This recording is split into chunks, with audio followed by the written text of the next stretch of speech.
Good morning, primary class. This is your lesson for Thursday. If you remember, Paul and Silas were in prison last time, and they were singing and praying, and all the prisoners could hear them.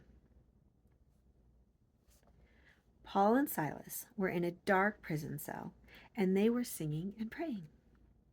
The other prisoners were listening, but the jailer soon was sound asleep. Suddenly, at midnight, a bright light shone in the prison, and the prison shook. The prison doors swung open, and all of the chains fell off the prisoners. Acts 16, verses 25 and 26 tell us about that. At midnight, Paul and Silas prayed and sang praises unto God, and the prisoners heard them. And suddenly there was a great earthquake, so that the foundations of all the prison were shaken. And immediately all the prison doors were opened, and everyone's bands were loosed. The jailer quickly jumped out of bed. He saw that the prison doors were open, and he was terrified. He was sure that every prisoner had escaped, including Paul and Silas. He knew that he would be blamed and probably killed. Quickly, he decided that he would kill himself rather than have any of the officers disgrace him before the town and then kill him. Verse 27 tells us about that. And the keeper of the prison, awaking out of his sleep and seeing the prison doors open, he drew out his sword and would have killed himself, supposing that the prisoners had fled. But Paul saw the jailer pull out his sword, and he knew what the man was about to do. "Stop!" shouted Paul. "Don't kill yourself. We're all here. No one has escaped." Paul's godly influence had kept the others from escaping.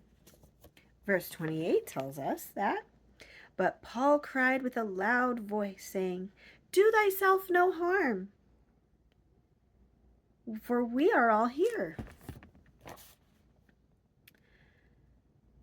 The jailer dropped his sword, and with a light, he hurried to where Paul and Silas were.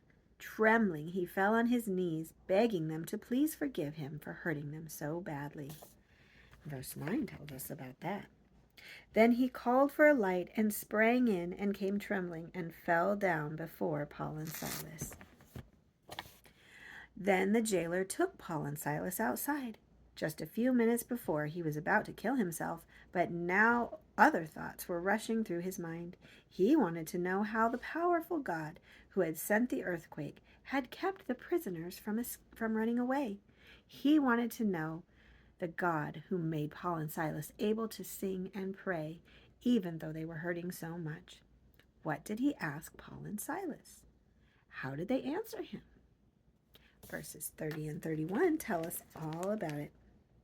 And he brought them out and said, "Sirs, what must I do to be saved?" And they said, "Believe on the Lord Jesus Christ, and thou shalt be saved, and thy house." Oh, that's wonderful, isn't it? Now, here's your question. Why were Paul and Silas so kind and forgiving to the jailer? Do you know?